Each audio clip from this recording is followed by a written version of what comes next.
Welcome to Health Oddity, the show that strips away the jargon and hype surrounding all things health and fitness to help you live a long, strong and energetic life. Lining up at the bar this week, here's Peter Lant, Paul Bassett and James St. Pierre.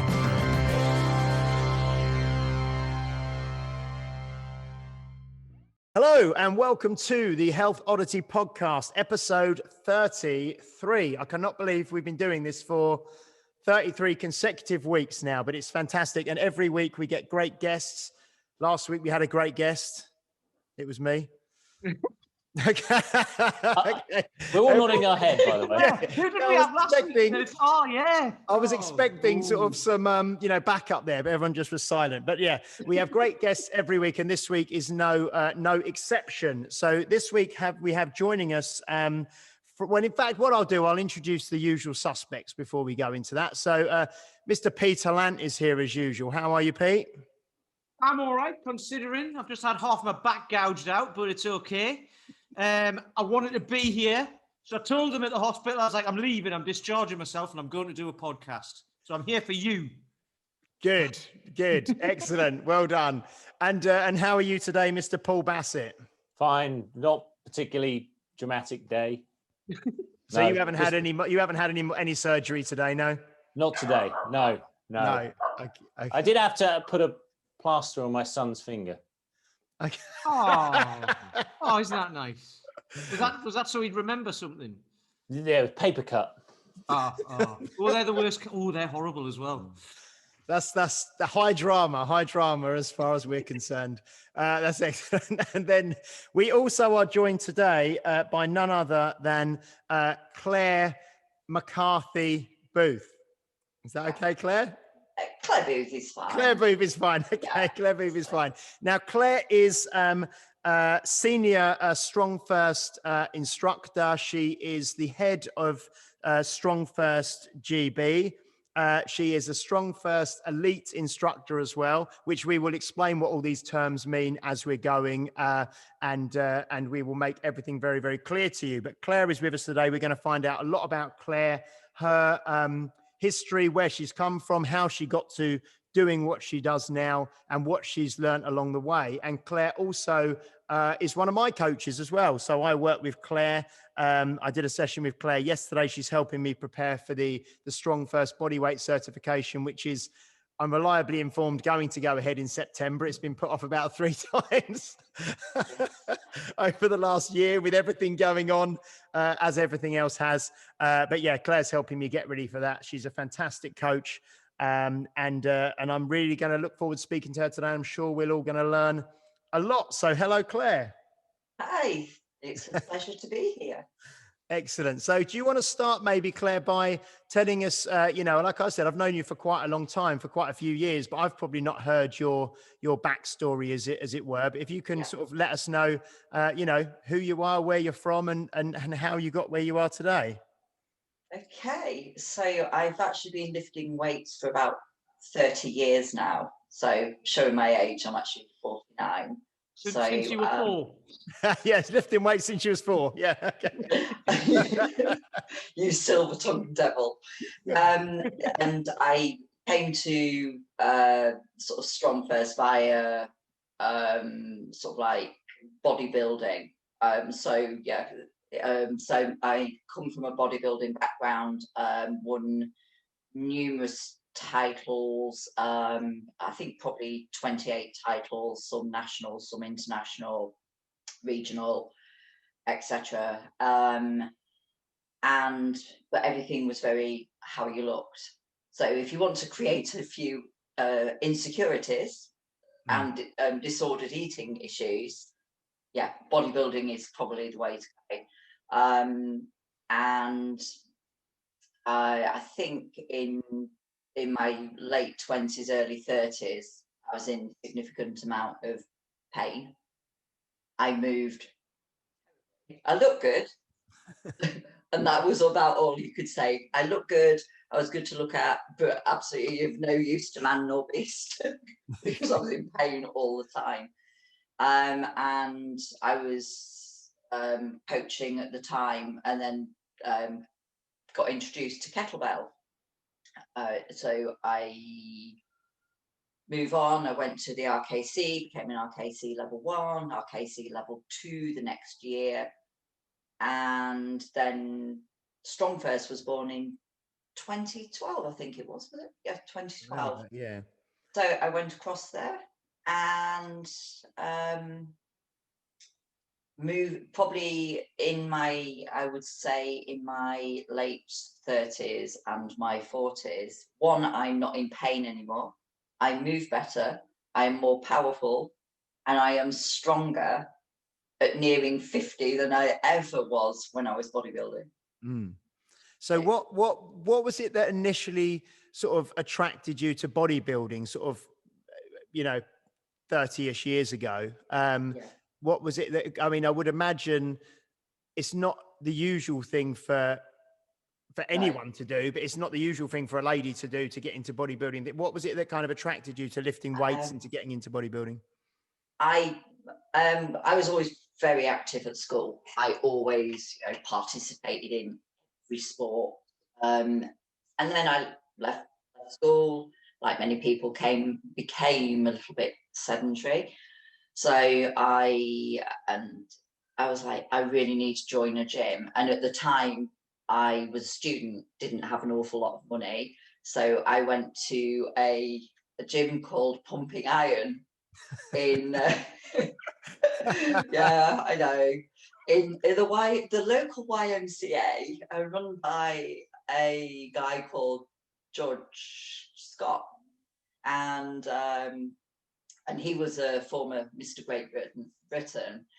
And there was a young guy there competing, and they said, "Oh, why don't you come along and have a look?" So sort of been training 6 months, and I was like, "Yeah, go on then." And so I went to this bodybuilding show, and I was mesmerised. I was like, "Wow!" And I thought, I would love to have a go at that. So 6 months later, I looked, I thought I looked awesome at the time. I look back, I was like, oh my God, I was awful. But I won. Okay, right. I still think I looked awful, but I was the best there on the day. It's not, that was it's it. not really one of those things that you just have a go at, is it? You've got to like, you go, I'll just dabble in that. And then you're in it, aren't you? Not that I know, because I've never done it, obviously, but that's one of the issues with it, is it? You can't just do it once. You've got to do it again and again and again, because once you've got that figure. Yeah. And I think the biggest thing, I mean, it's very, very different now to what it was back then. I mean, we didn't have thank God we didn't have social media. Yes, there's not that. There is a little bit of evidence out there, I have to say, and that. Well, I did okay. I won quite a few. I mean, one of my trophies up there, and I think yes, you're hooked, but I think because you're always in competition with yourself, and I think the only person you have nobody else to rely on. It is you, and it is you only. You either do the work, you get your butt out of bed at 5 o'clock in the morning, you prep all your meals. If only I knew back then what I know now, I would have done it very differently. But it was, what kept me going was the woman that is going to kick my butt is doing this right now. Get me driven. I remember that there's a guy actually who knows Brad Kearns. Is a guy called Mark Allen. He was a 6 times Ironman Hawaii champion. And he said he was competing against a man who used to wash his cottage cheese. He was so driven. He'd wash the fat out of his cottage cheese in order to stay lean. So, when you're working with people who are that detail orientated, you can't really take chances, can you? No. I knew to the absolute sort of like macro what I was eating. When I used to work at a gym in Harlow, they had a big bodybuilding and powerlifting kind of scene there. And one of my managers back then was a kind of a bodybuilder. He was about 40 at the time. And I went to quite a few of these shows with him. And you go to the shows and it's quite, like you say, that first time you go, it's not like anything you've ever seen before, is it? Because everyone's getting tanned up and people, when you see them up close, they don't look anything like No. They do, even if you know them. And then when they're on stage, though, obviously with all the lights, they look, you know, it's such a spectacle, isn't it? You know? Yeah, yeah. Whenever I see something like that, I'm always like, oh yeah, that reminds me, I've got to do the fence. Oh, the dream tan. Oh my God, trying to clean it off the bath. Yeah. Oh yeah, that was a bit of a tide mark. That baby oil to get it off and then shower it off. It was the bathroom was disgusting. And then we used to go back to one of their houses, you know, after the show, because they've all been dieting for, you know, 12, 16 weeks. And they'd just be like ordering like Domino's pizzas, like stacks. Feeding frenzy after the show was ridiculous. I have a confession. There was one show. Now, bearing in mind, you know, you have depleted him in the last week. I could put 7 pounds in fluid, just in water alone. So carb manipulation, sodium manipulation, etc. And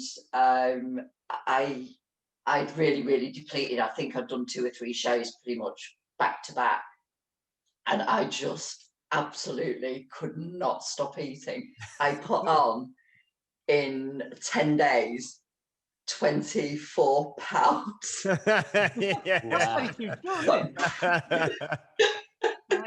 It was a sight to behold. That is all I can say. So going, sorry, Pete, go on. No, I was going to say, because this is one of the things. Like, on a serious note, you've just mentioned social media, and people look at social media and see, like, you know, see the ripped guys and girls on there, you know, and they think that's what health looks like. So, because obviously this is Health Oddity, and we like to talk about things from a health perspective, training and all of that. So, how healthy were you when you looked terrible. like that, do you think? Dreadful. Yeah. I would say towards the end, and it's probably the way I did it. I've prepped females now, and I do it very, very differently. So without getting too graphic, my cycle stopped one point for about 2 years. And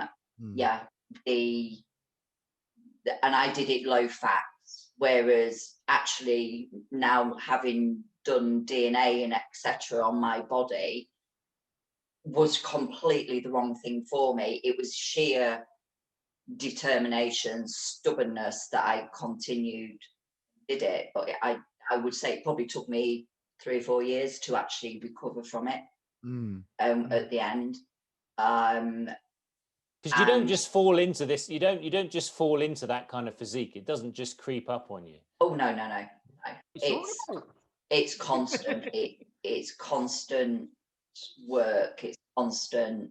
And I look at some of the women. I think my last big competition, and I was actually the smallest female on stage, and I think I got 3rd at I think it was the World Championships. I think it was the World. And I'm just like looking at it, I'm thinking, I'm just not to go and take it any further. So I pretty much hung up my bikini, thought, that's it, I'm not doing it again. 5 years later, I went back and I won. And then so that took me to another show. But I did it very, very differently. And I did it in a far healthier way. And I did it high fat. So was very, very low carb and moderate protein. So was the health benefits you saw with changing your diet, or did you just change the way you trained as well, or was it? I cut down the cardio. I used the kettlebell, and my kettlebell session was probably just swings of maximum of probably 15, 20 minutes. And I didn't use any machines at all. I did no isolation work at all. And I would, and I got up there, and I would say I had functional muscle, and my hamstrings and my glutes were actually the best they'd ever been. And I was renowned for my glutes. So that's incredible. So you went from, you went back to the bodybuilding stage after you'd done your RKC and your RKC2. And okay. Yeah, I think my last main competition was 2010, and then I just thought, you know what, and I was going to do it last year. I thought, you know what, one last time in my 40s, while your skin's still good, while you can still do it. And I got into really, really good condition. I was probably 6 weeks out, and it wasn't even hard work. I mean, it was strict keto. And then COVID hit. I'm like, well, that's that one then. So I look good, but you know, it was a complete waste of time because nobody saw me. But then again, we have social media now. So this is one of the things, isn't it? You were saying, because I know you, like with your clients or your students, you the way you work with them, you try and get them to get the blood work done and all that. So then, you know, like, at least we know what we're working with, and I can give you what works for you, rather than saying cut carbs or cut, because I know you're keto. And here's a news flash. Claire has told me that she's got clients on high carb. So you heard it here first. But am I allowed to say that? Should I cut that out? But you know, but it's one of those things. So you got yourself in great shape. I'm doing the quote marks, those rubbish quote marks for people who aren't watching. But you got yourself in great shape against what your body was trying to do to fight that. So hormonally and everything, and it was fighting against it, and you still managed to do it. So that is like, you can imagine the determination that takes. Yeah. But if you've got that determination, but you do it in the way your body actually wants to do it as well, because like, you know, your body will allow you to get that lean, won't it? Yeah. And you know, how much easier is that? Oh, amazing. And my skin was better, my joints were better, because you think going very, very low fat, and when your DNA actually states that really doesn't suit you, but it goes to show what you can do, but it also goes to show what the human body can endure and what it will tolerate to a point. Yeah. But we all have that tipping edge that we go over. And I think as well, when I went, because I was always I went low carb first before I ever went keto. And the keto, as I say, is not for everybody, and it's very restrictive. And so I'm doing a modified keto, because for anybody that doesn't know, the ketogenic diet was actually first came across because it was for people with seizures. So the true keto diet is actually, I think 90% fat. Okay, but this is for people with seizures, etc., especially epilepsy. Well, my auntie works closely with a charity called the Daisy Garland Foundation, which looks after children who have very severe seizures, and they raise money to put in place nurses who have speciality in the diet that helps control that. Because obviously, you know, they can take a lot of medications, but if they can make a difference with what they eat, it's much easier. Yeah. And I think I do what I would call is a well-formulated ketogenic diet. So it's about 20, I have probably about 20 grams of carbs. I have probably anywhere between 100 to 150, 160 grams of fat, and then the rest will be protein. So my protein is never over 95 grams. That can knock me out of keto. So often you get people that tell you they're doing a ketogenic diet without checking your blood, because I do my blood glucose and ketones. And most people are eating far too much protein, that they're going to be knocked out of ketosis anyway. And then you've also got a lot of ketogenic diet is dangerous. I think they've got it a little bit muddled with ketoacidosis, which we've been non-diabetic, meaning type 1 diabetics they're the only people who go into ketoacidosis. We, as normal people with no underlying health conditions, such as the type 1, it will never happen to. So that's a thing to be aware of as well. So why have you chosen keto? Is it something you just evolved to, or is it something? What was the stimulus for choosing that as an approach? As I was getting older, my migraines were significantly getting worse. I had one migraine when I was 19. Nothing. after that. And then I think I had one later on in my 20s. Got to my 30s, they gradually started to get more prevalent, to the point, at one point I was getting anything from 4 to 8 a month. And it was like, and I tried medications, they actually made me feel worse. And it didn't stop the migraine, felt worse, but still got the migraine. So I'm like, well, you know, this really isn't working.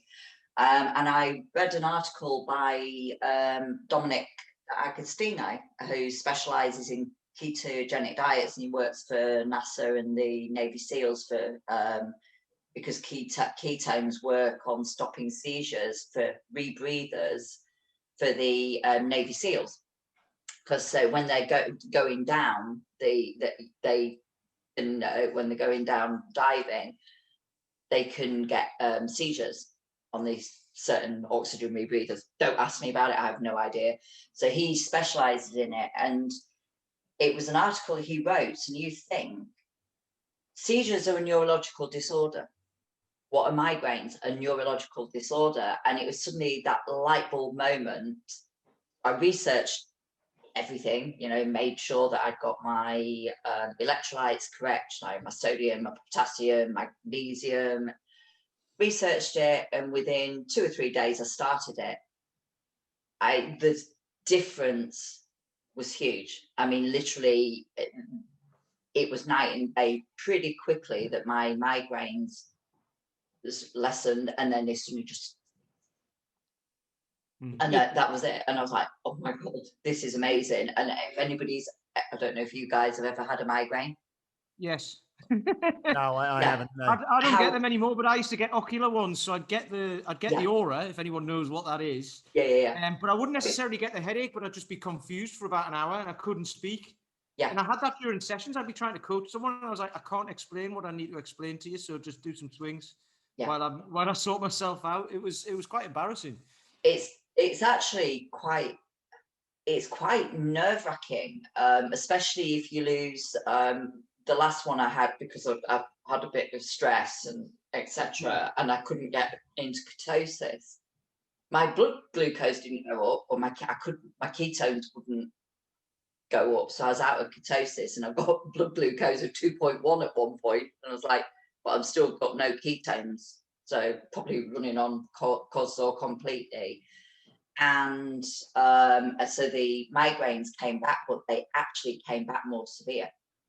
I mean, to losing speech, losing feeling, my face dropped, my hands went numb, my legs went almost like I couldn't walk, and I lost the power of actually, I was trying to type something, I couldn't do it. It's amazing. I'm really interested in this, actually. So indulge me for a second, please, because I'm in the middle of doing a course, actually, which is kind of like a therapy type course. And I used to have a really stressful job, and I used to get migraines. I used to get these ocular migraines quite a lot. So I'd be sitting at work, and I'd have to just not work for an hour and just shut my eyes and sit there. And everyone knew what was going on. So I was like, right, I'm not working now. And I just sit with my eyes shut. Yeah. In this course I was doing, the way they treat you, they treat you kind of neurologically, but based on muscle testing, because you can't test hormones, and different organs. And they were talking about the adrenal glands and how the adrenal glands actually atrophy through stress. Wow. So there should be a certain size, right? There should be, I don't know, about like, you know, you make your hands into an OK symbol. It should be about that size. But on stressed people, they'll actually atrophy. And they treated my adrenals, and I haven't had, that was last year, and I haven't had a migraine since. So that would lead me to thinking, maybe it's with you were stressing your body out by eating the diet you were eating to get in the shape you were getting in, against not eating fat, which would stress you out, cause that stress, and cause that. So a keto diet works for you. And what I'm getting towards is, lots of people might look at you and go, Claire's on a keto diet, she looks great, so therefore I'm going to do it. And it's like, it doesn't work like that. Because I've had a few people come to me, should I do keto? I'm like, I've got no idea. I don't know. Try it. And if you're knackered, stop. But if it works, it works. And the biggest mistake most people make, and they get what they call is the keto flu, is they don't look at the sodium. You've got to replace the sodium because the kidneys start excreting water, and you'll feel terrible. So you'll be rushing to the bathroom because the body's excreting the water. You're going to be drinking, and you're flushing the sodium out even more. I didn't get any keto flu at all. I just literally from day one felt. I've just realised I said adrenal glands atrophy. I meant hypertrophy. They get bigger. Yeah, I mean, yeah. That's what I meant. Sorry. The thing is, a lot of people experience quite severe physical ailments.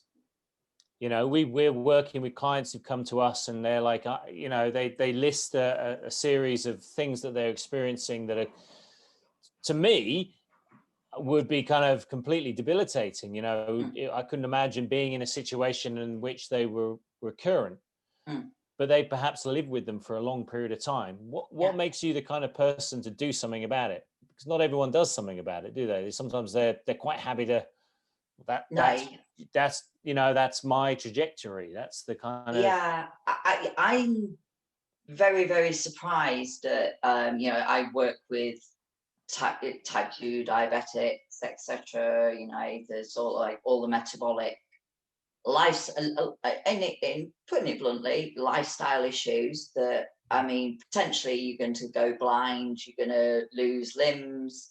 Once you lose a limb, within 5 years, you're normally going to be dead. And it's the leading cause of blindness, and you go, and you really need to sort it out. Yeah, but I don't want to. I'm like, wow, you know, and they go, well, you don't think it's going to happen to you? And you're like looking at them and go, it's happening to you. It's killing you. It's a slow, you are dying slowly. I mean, we're all dying, don't get me wrong. However, you know, it's what did they say? Live long, on die a cheerful note. but it amazes me. Yeah, but our health is our responsibility. You know, and if you've got the chance of leading a healthy life, it's that thing of lifespan or health span. I think it's a thing that Peter Attia speaks about. And it's like, you know, we have longevity confused. I think we think, oh, well, they live to the 95. If you spent 20 years of that in a wheelchair because of lifestyle problems, I wouldn't say that was living. Are we thriving, or are we surviving? Which one? And I want to be the healthiest 70-year-old down the park that's doing pull-ups in my 70s. I don't want to be that walking like I'm elderly, if that makes sense. And if people want to do that, then that is fine. But I just want everybody to be healthy and have a valued life. This is the problem I think I find is people want that, but they don't know how to get there. Then they don't want to pay for it because they can get pills on the NHS for free. Yeah. So when Paul says, what makes you that person who wants to go and sort that out? You're inquisitive and you want to sort it out. Yeah. We're all like that, right? You get geeky about it, don't you? You go, right, yeah. This is how I feel, and I don't want to feel like that anymore. I've had enough. How am I going to, who do I need to see? What do I need to do? What money do I need to spend to sort this out? Yeah. And there's people who think that, but then you go, right, you need to do this, and it costs this, and this, and then they go, that's quite a lot, that, isn't it? And then, you know, so our jobs as coaches is obviously to try and, I suppose, persuade people or influence people to do that in a good way, but not force them to. And then if they don't want to, they don't have to, and that's cool. But then you're gonna have to live with the consequences of, like you say, you could live till you're 90. You know, I hope I do, but I hope I drop dead, like, you know, doing pull-ups or something like that. I think it's that. I think it's that thing as well. You know, as I've got older, sort of like, you know, sort of, it's less than a year I'm going to be 50. I think you suddenly, you're thinking about this body. If I'm going to live to 100, which I really want to annoy people and do so, you know, just for the hell of it.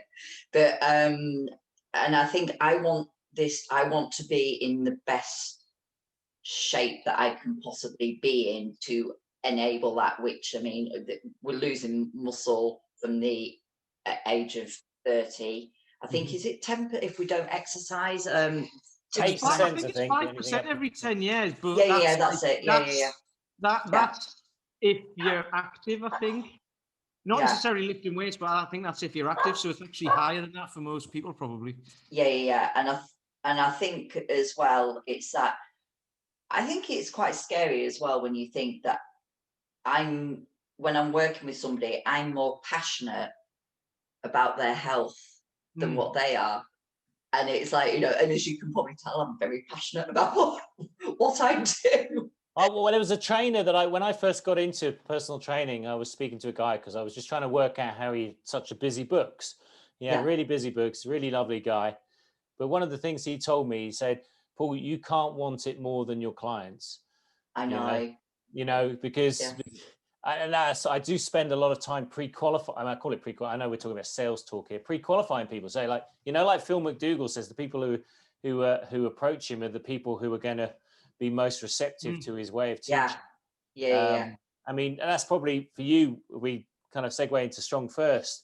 You kind of set yourself up as a thought leader in a particular area. So I suspect if someone's coming to you, they see you as someone who heads up a very kind of forward-thinking institution in terms of the strength training world, and that would hopefully pre-qualify people to a degree. Yeah, absolutely. And I think the people that come to me via the Strongfirst are already pre-qualified. They know, Strongfirst is literally the gold standard in strength education, and it's evolving year after year. We review everything year after year on, so the curriculum's always being reviewed, always being updated. And I think the people that come to it they will be the right type of people, because they will have researched what it is. And and I think as well, because that certification does not get handed to you. You have to work for it. I mean, I still get reviewed. And we, as a senior instructor, my skills are still tested, and I get I'm privileged in the fact that I can go to Fabio. Can you just have a look at this? So our master instructor, Fabio Zoni. Can you just look at my one arm push up? It's not feeling, because you cannot see it on yourself. You cannot see it without bias to thinking we look awesome. I was just going to say, Claire, that I think one of the things that you mentioned, which is probably really applicable to, and hopefully if people are listening to this podcast, they're probably with this kind of person anyway, but you mentioned the word kind of responsibility and personal responsibility. And I think that's the difference between people who maybe look for someone to give them the solution or to sort their problem for them, or to they book a place at the doctor, they just want a medicine to sort it out. Absolutely. Whereas it's actually taking that personal responsibility for your whole life. And I was I'm reading currently the Primal Blueprint by Mark Sisson. I know you. Oh yeah. Like Mark. It's probably in my bookcase down here, actually. Yeah, and it's making me think, a lot about, because it's not just obviously about diet. That's one part of it, but a lot of it's to do with, lifestyle and the way you live. And Mark Sisson himself, I think, is in his mid-60s now, and he's plays 67, is he? And he plays like I was listening to him this morning. Yeah. And he plays like ultimate frisbee, and he's like lean and fit and strong and healthy and all that sort of stuff.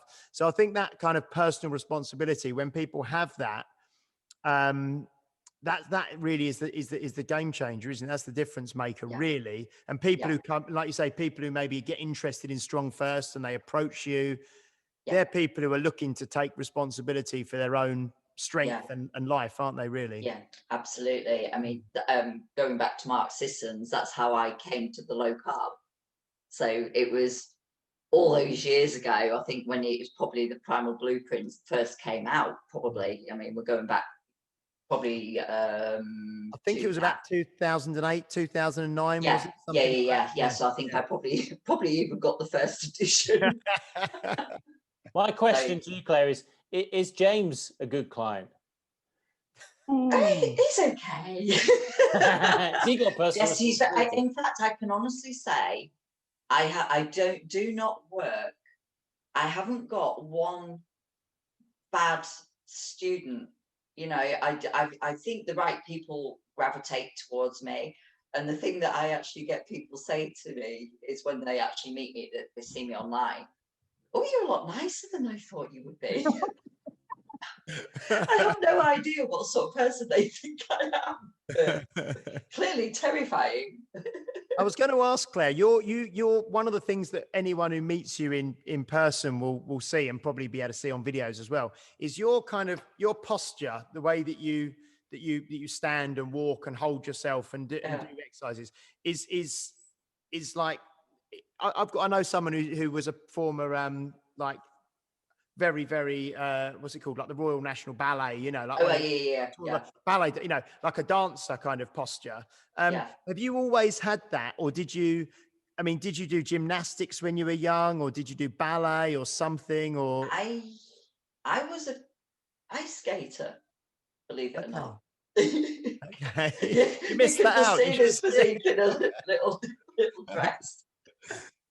So no, I had actually some very good advice. So young, I was very majorly pigeon-toed, basically. So I mean, bad. And the physio, my mum had good sense to actually seek help. You know, so you think, I mean, going back, you know, for 47 years or so, that there wasn't the knowledge out there that there is now, but this physio said it would be a good idea for her to start ice skating, because my mum was like, I don't want my child walking like that. I mean, it was very bad. So I actually went to ice skating, and I also had horses. I was going to say horse riding as well. Yeah, so horse riding, everything's posture. I mean, I see people walking past, going past here, because I live very rural, on horses, and I'm like, if I ever on a horse like that, believe me, my mother would be like, you look like a sack of potatoes, girl, sit up.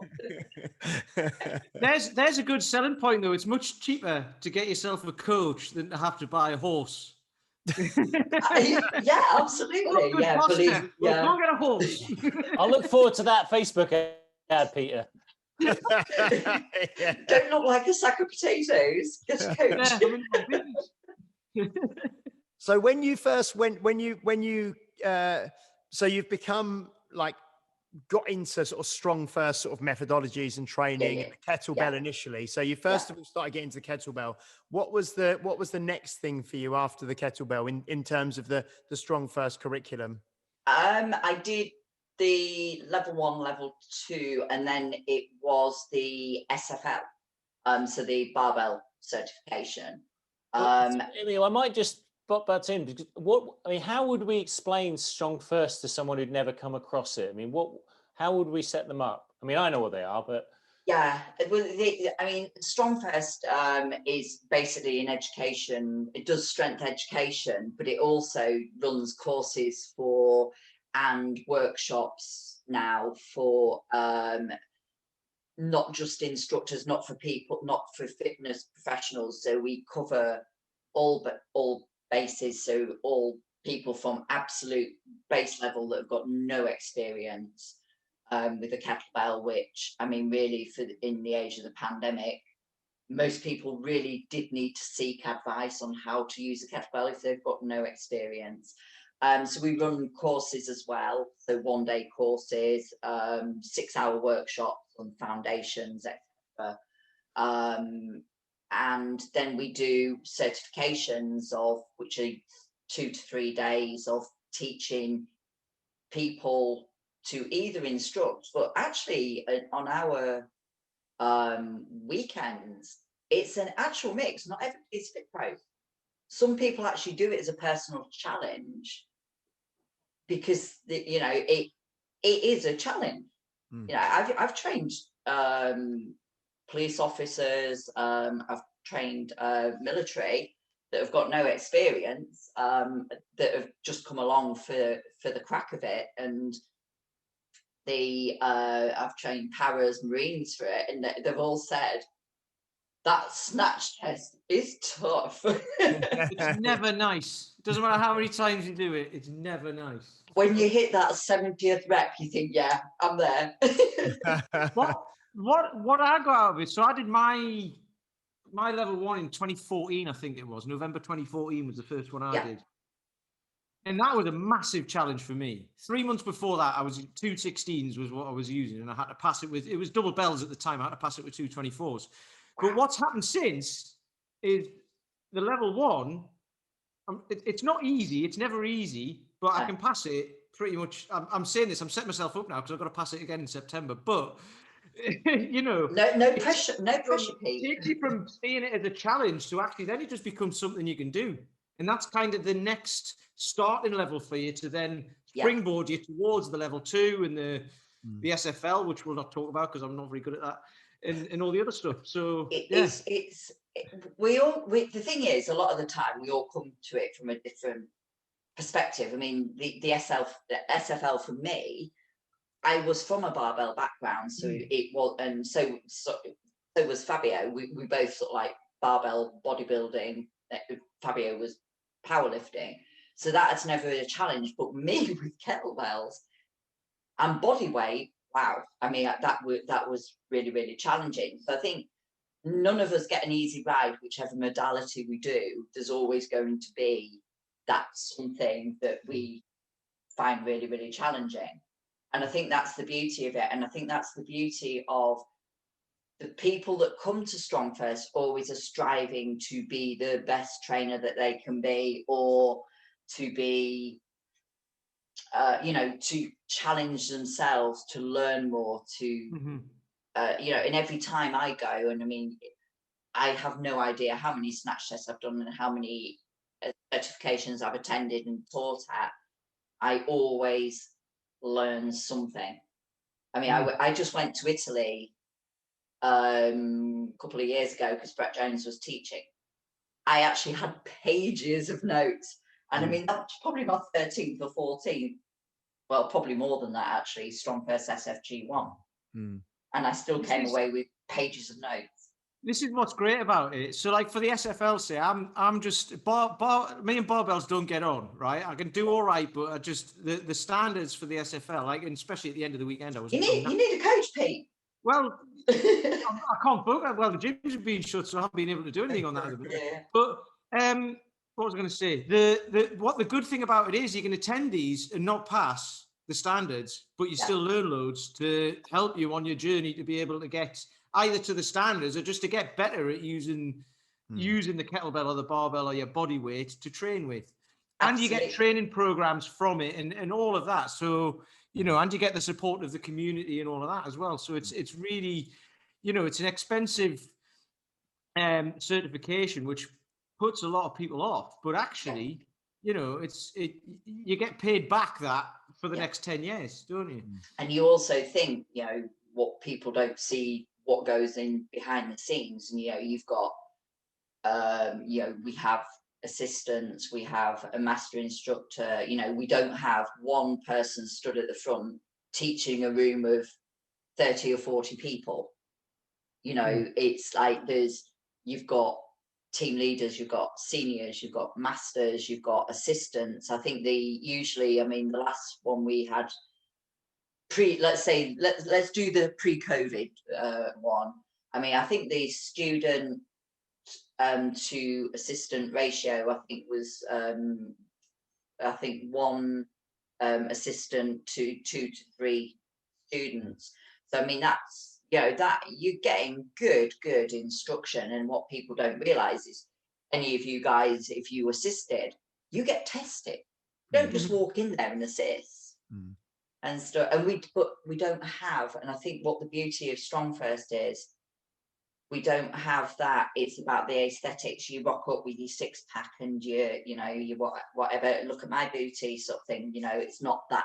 We are not that. We do not train for the aesthetics. We train for strength. We are the school of strength.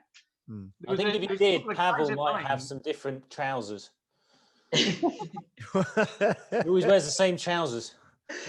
Yeah, they always wear I mean, in all fairness, when I'm teaching, I wear my TAC 511s because I think it looks professional. I don't like wearing leggings for teaching for Strongfirst. I always wear 511. Yeah. But the challenge is getting sort of trousers like that you can squat in. Yeah, yeah. Yeah. It was funny actually when you're talking about you know, the aesthetics and all that.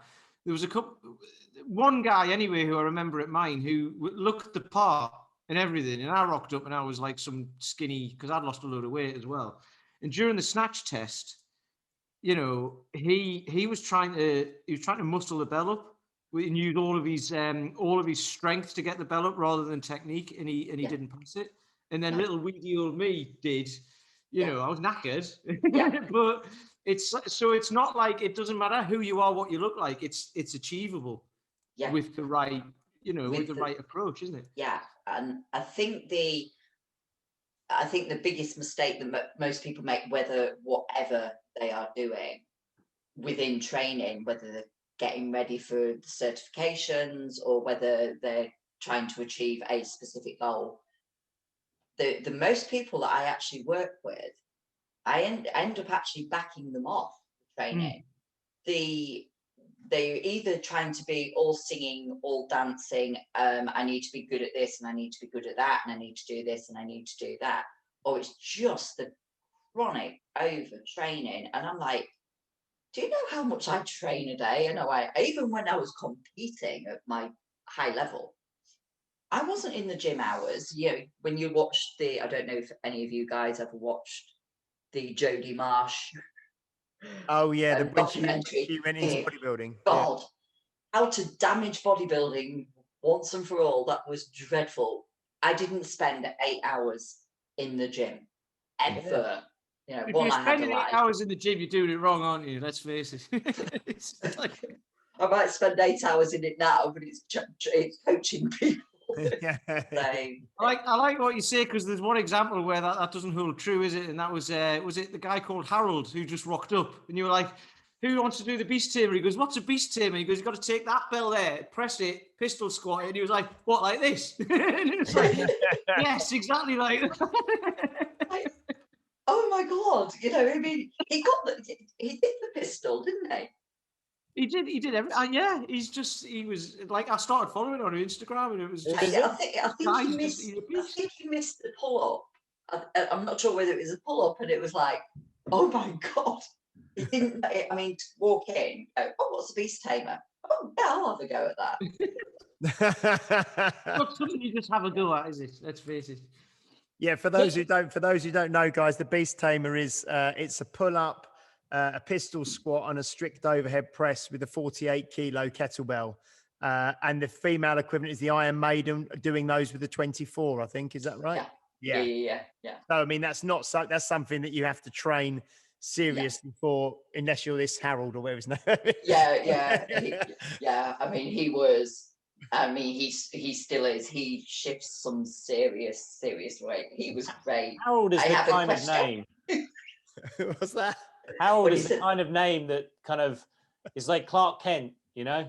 Yeah, Harold. Yeah, like Superman's beneath it, you know? Just Harold, you know. Deary me. So from now on, then, Claire, your training, your kind of goals. You mentioned that pre sort of COVID and pre lockdown, you were prepping for a contest, and you're probably about 6 weeks out. Is there anything that you're kind of training for on the horizon when we come out of this lockdown? Is that something that you're still maybe going to do in your 50th year, do you think?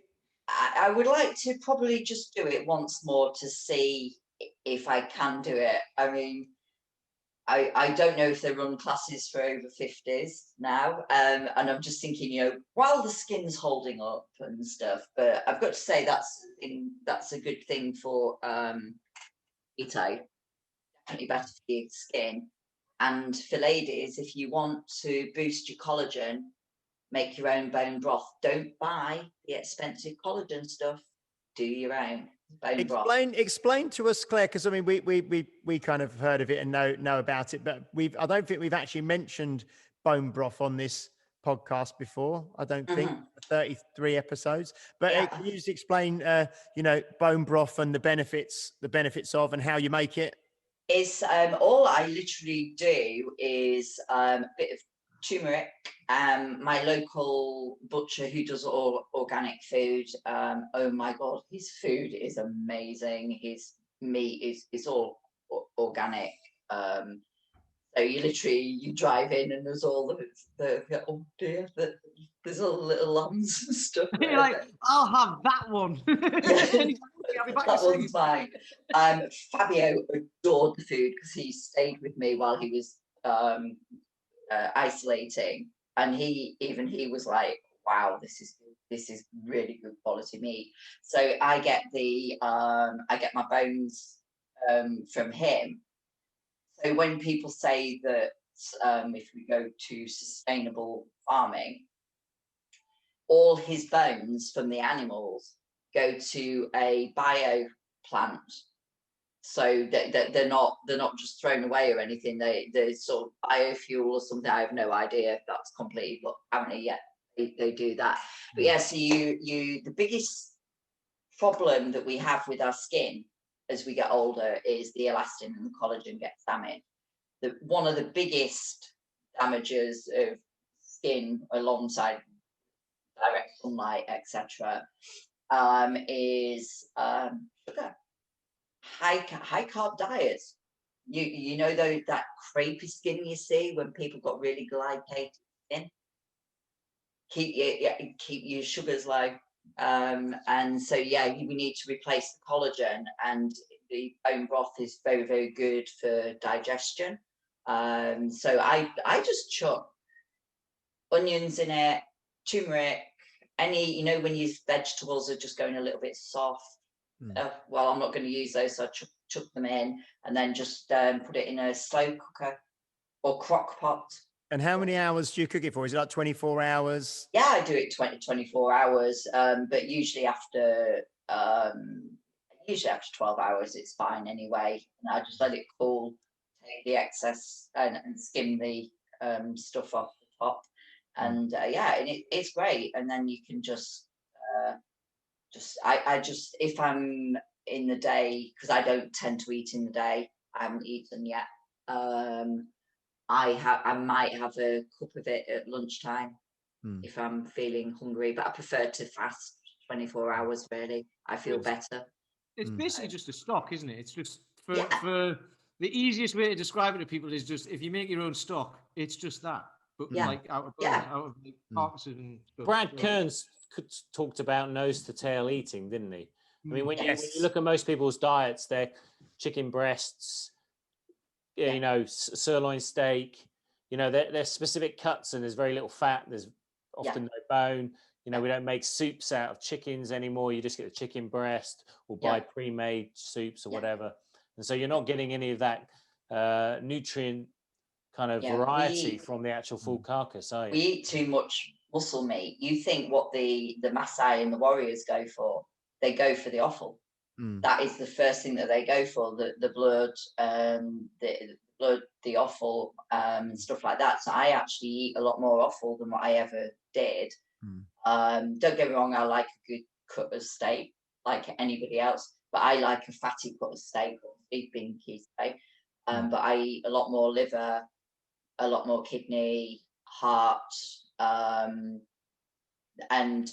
what's quite interesting, when I had my blood work done, now bearing in mind that I eat red meat every day, oh shoot me, I'm gonna die. The interesting thing was I was B12, B6 deficient. And it came back on my test that they suggested that I eat organic red meat. I'm like, well, can't it really eat anything but? But I mean, it's like so many people say to me that it's unhealthy to eat red meat every day. I would actually say the quality of the meat is the most important thing. If you're eating intensively farmed, stressed animals, then and you don't want to be eating an intensively farmed, stressed animal's liver, because I actually watch my butcher Ian he actually does the butchering in front of me on the liver. And he's talking me through what you need to look for. And believe me, the stuff in the supermarket, I would not touch with a barge pole. I've started going, we've got a farm just out in the countryside near us. And I've started going out there, and they've got the butchers, like you say, on the farm, and you go in and they prepare it all in front of you. And I took the kids the other day, and one's 4 and one's nearly 2. And they said, "Oh, can we look at the animals?" Like you say, can we look at the animals? So we go and get all the meat, and then I took them around the corner, and then you can see all the cows there, and you think, "Oh God, right, that's gonna be that'll be lunch next week," you know. Yeah, but I think if they're attached kids, but I think if they're, you know, Oh, but they're all- realistically, yeah. I mean, I have no problem if people are vegan. I have no problem if people are vegetarian. Yeah, it is a personal opinion, and it's a personal choice. It's fine. Do what you like. But I you know, when we get onto the whole, food is like a religion, isn't it? You know what I mean? It's like everybody's like, yes. And I'm just like, this, you know, I like meat. Yeah. I like my vegetables. Claire, I love cake, but I just don't eat it. Claire, do you have any tips for me? Because I've started introducing more liver into my diet as well after listening to Brad Kearns and things like that. Yeah. So I've gone and bought liver from the butchers, and I mean, Brad Kearns even talks about sort of freezing it and slicing it and eating it raw and stuff like that. But how do you cook your liver? Because he says you don't really want to cook it. You know, like when you have liver when you're a kid, when it's just like cooked. Oh God, yeah, cooked to death. So how would you prepare liver? I know you probably have to cut it very finely, do you? I'm very lucky that Ian does all that for me. He even preps the heart for me, so I'm a bit spoiled. Yeah. But I do it in butter, garlic, onions. I stir fry off the onions and the garlic, and the cracked pepper. That sounds nice already. Yeah. Flash fry and I have the liver rare, because I can remember as a child, as you're saying, oh my God, liver and onion. Oh, it's liver and onions. You're like, I think that's why now, because we're all like similar ages, aren't we? So that's why when we're talking about that, a lot of people eat muscle meat because they know what they're getting. Whereas I think people hark back to that as a kid, and they're like, it was like boiled liver or something. And like, oh, for God's sake! Liver pate is what I like. Liver pate. Exactly what I thought. What I thought as well. Chicken liver. Get it now. Yeah, chicken liver pate. Amazing. Yeah, but I'm also very lucky on the cooking tips. That my butcher is also a very, very good chef. Okay, that's good. Helps, yeah. So I pick his brains, but he taught me how to do a really, really good steak. But he actually we did a joint thing on a barbecue. So we actually had people on how to cook the perfect steak. Most people salt it, never salt it. It dries it out, you know. And I just flash fry it, stick it in the oven for 3 or 4 minutes, because I like mine very rare. I actually like steak tartare, so you know I'm a bit of a freak. I like that with the raw egg on it. And then it went through all different cuts. The one cut that I didn't really like was the really lean cuts. I don't like the lean cuts. I like ribeye steak. I like, because it's nice and quite fatty, isn't it? Yeah. Is anyone else hungry? Yeah. The thing is, the one actually probably my favourite cut is probably the feather blade or flat iron. That when it's cooked just right, that is good. Where does Greg There aren't any vegans listening, because they're probably tuned out by now. No vegans will ever come and train with me. I mean, I think that's it. I mean, as fitness professionals, we all encounter such an amazing variety of approaches to food. And we've sat there with the client who says, "I've got a great diet. I'm nothing wrong. I eat all those things you're telling me to eat." And then we've got people who have very specific needs or very specific dislikes, Yeah. or people who are very, very focused on veganism, or not so much vegetarianism. I don't come across that many vegetarians anymore. More vegans more than anything. You've got to pay attention to all these things. You can't just rock up and hope for the best when you're making decisions about food which removes a food group, for example. I think the last diet that nutrition diary that I looked at, and what was very telling is they were a vegetarian and not one vegetable was eaten.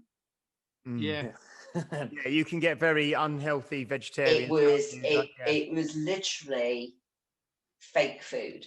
It was just, in whatever, I would say the one thing, whatever your belief is, whatever you do, eat real food. And I probably will get haters for this, and it's fine. If you have to keep supplementing your diet because it cannot cover your diet, then there's something wrong with the diet. Yeah. I don't absorb the B12, and I have to supplement it, but that's probably a genetic disorder because my gut health and everything's fine. But what I would do if you can't cover all your diet because of it's lacking, not because you can't absorb it, that's a different thing that we're getting into, then I would question the diet. And I think that's perfectly reasonable. I'm not criticizing it. I'm not saying don't do it. But that's where people will start to say, well, you can't anymore because the soil's not as nutrient filled as it used to be years ago, and all of that. But which is probably largely true. However, you've got to think about it. I think that's what you're saying, isn't it? You've got to actually think about it and look at what you're eating and know what's in it. People who like then go and say I need to take a supplement in magnesium or whatever. It's like, well, go and eat more stuff that's got that in it, and then it is. I mean, we're just so intensively farm. Bearing in mind, I live in a farming area, agricultural area, and the amount of crop spraying is phenomenal. I know some of it's minerals, etc. But at the end of it, if people saw the carnage that is actually done and the damage to the wildlife and stuff like that, I mean, we've got it here. I think it's mainly sort of wheat fields, barley and stuff, and rapeseed. But the damage that it actually does to the environment is significant. And you drive past them like that.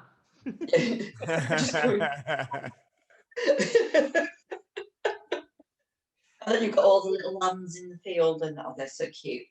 I was just going to say as well, Claire, I know I'm aware of time. We'll wrap up soon. I was just going to ask about your I've noticed recently something that I never thought I'd see from you is that you're doing your math runs and stuff now, aren't you, as well? You're getting out running. So when did this start? COVID. I think I've just lost all reality. What should we do? So now I just thought, and I think actually the telling thing was people say you can't run if you keto, you can't run if you're fasted, you etc. The usual, and you're too muscular to run anyway. And I'm like, oh, get out of here. So I just thought I'll set myself a project. So I wanted to do a 5K in under 30 minutes. And to people who do that, it isn't a big deal. To somebody that's never done any running in years, that's a significant time. So, so I thought, and I read the Maffetone stuff, and I thought, and I started at that. So my heart rate was 131. And I literally was walking most of it. And then since then, because again, you've got to remember, I had COVID. So I had a bit of long COVID as well. So I had to be careful on it. And I smashed the 30-minute. And now, I can run that no problem. So I actually did a 10K 2 weeks ago. Oh, okay. Guys, are you impressed? I can imagine the scenario at your place, right? You and Roger are sitting there and you just go, do you know what, Roger? I'm going to go out for a run.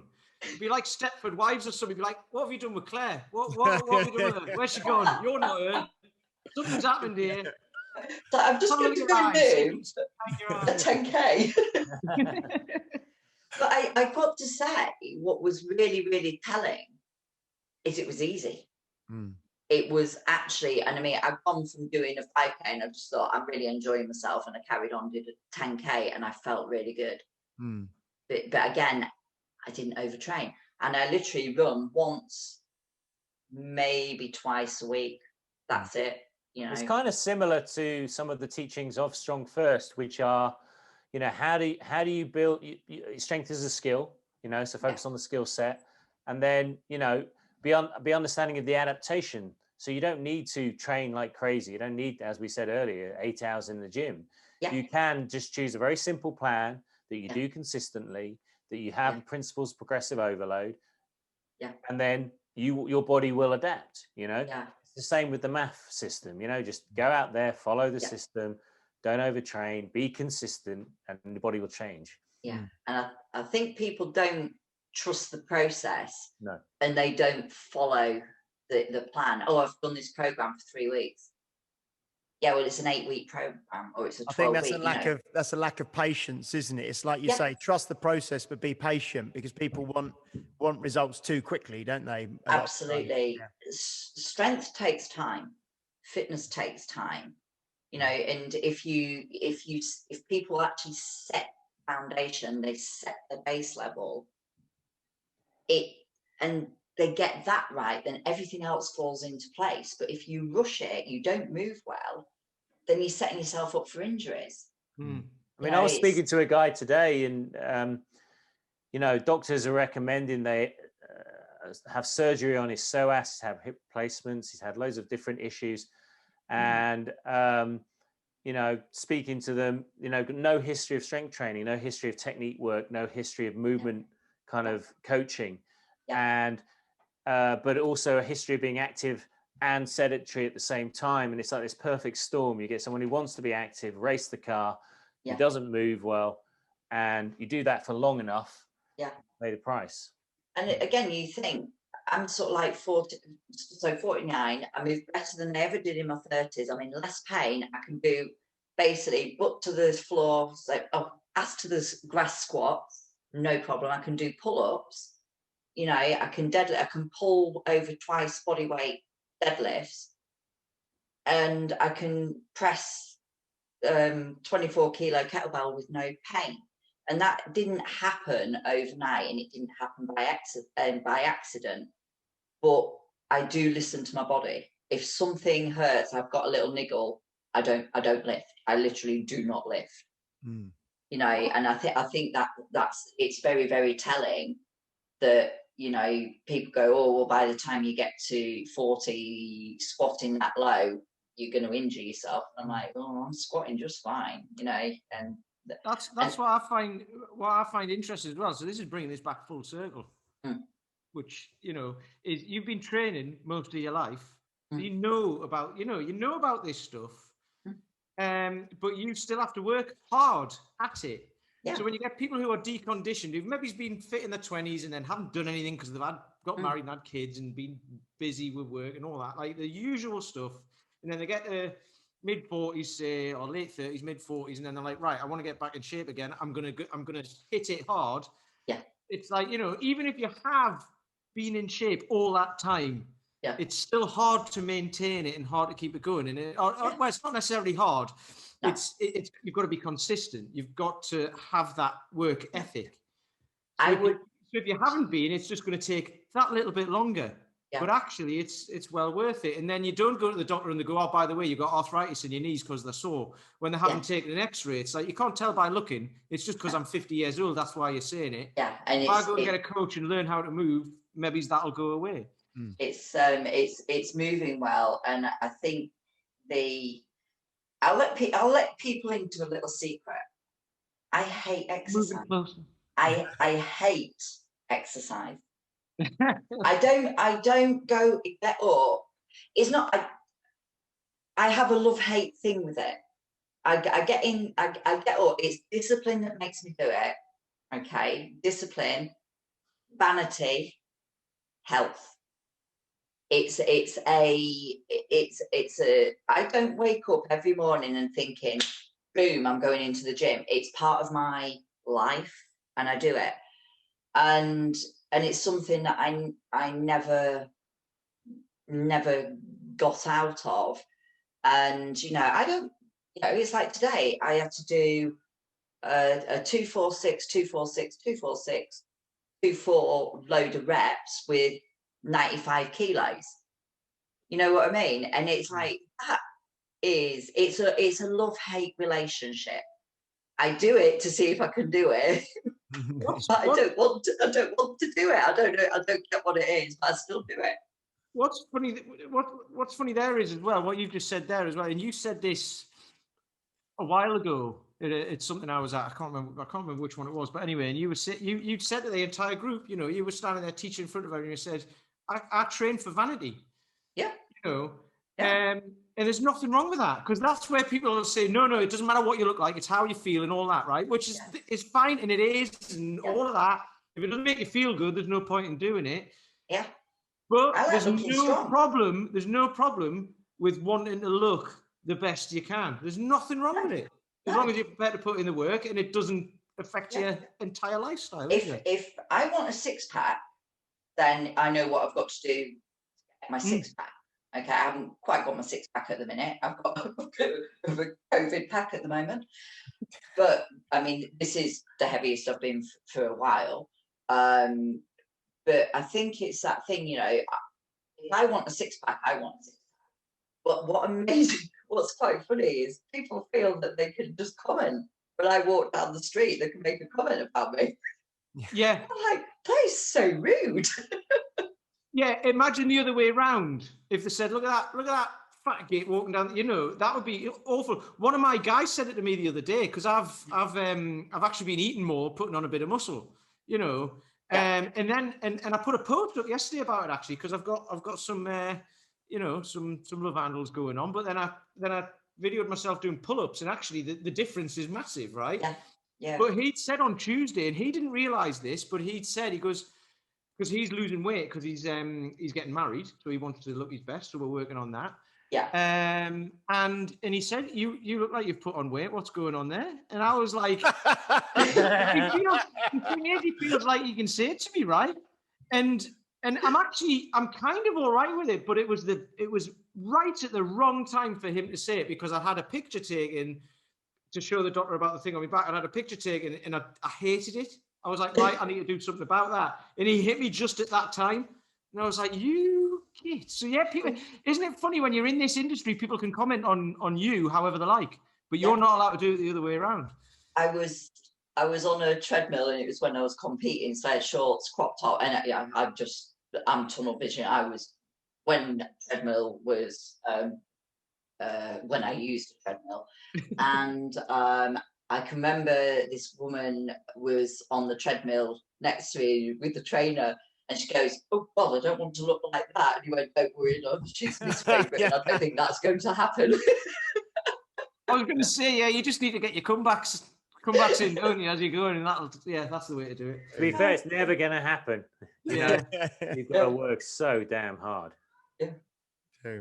Right. Well, Claire, it's been absolutely lovely speaking to you, and it's been lovely seeing you guys as well. Yeah, and it was really good to you know, to hear a bit about your background and your, you know, as a young ice dancer or ice skater, you know, and moving on. I'll look out the photos. No, and it's funny you say about the horse riding, because you could just tell, you know, you know, either gymnastics or horse riding or something.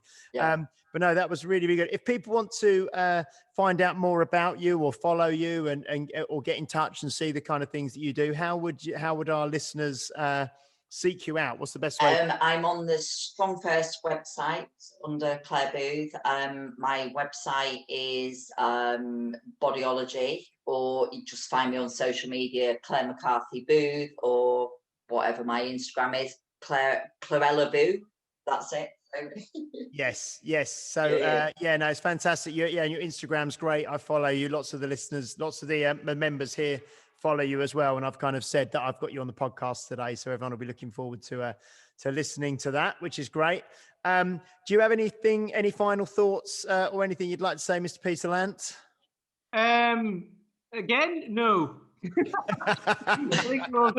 Honestly, every week I'm like, what else can I say? But now we've covered loads of stuff there, so it's good. Hopefully, out of this, everybody listening gets an idea of like, right, I'm trying this diet, I'm trying that diet, it's not working, and then realizes actually I need to find the one for me, and not a diet, but I need to find a way of eating, a way to live my lifestyle that works for me, and then and then things fall into place, like we said. I think people get too hung up on the scales. Yeah. Get it. Think about your health. Health comes first. Without health, you have nothing. Excellent. And Mr. Paul Bassett, do you have a final thought for us today? Yeah. I suddenly realized that the Temple of Doom was actually a dietary advice program with the monkey brains and the eyeballs. Yeah. So you're getting in the film references now, aren't you? Yeah. I know. I had to get the Temple of Doom. I was just thinking about sheep's brains and but they're all things you can eat. I haven't never go for dinner at Pancot Palace. Yeah. I'm going to go to a restaurant call that and start serving all that stuff. I think the overarching thing is like, you've got to bring your attention to something that you want. If you actually really want it, then you've got to spend a bit of time thinking about how you're going to do it and actually focus and do it. I mean, that's what I'm getting from you, Claire, is that you set your mind to something. Yeah. Sometimes you don't always have the optimum route. So like your first bodybuilding shows, you didn't train in the way that you would do now, but you did it. You didn't wait for the perfect training plan, perfect eating plan. You just got on and did it. And I think a lot of people are just waiting for something to be perfect before they do it. The perfect time, the perfect diet, the perfect trainer, whatever it is. It never happens. Like, do it. You can't. The perfect time never exists. Stress will always be there. Life will always be there. You can't. You have to manage it.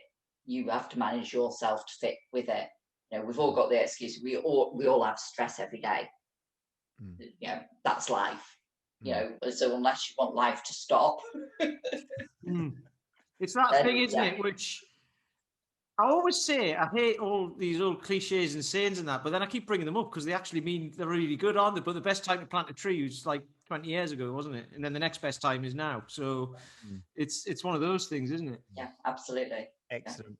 Well, thanks so much, Claire, and thanks so much to Mr. Peter Lant and to Mr. Paul Bassett as usual.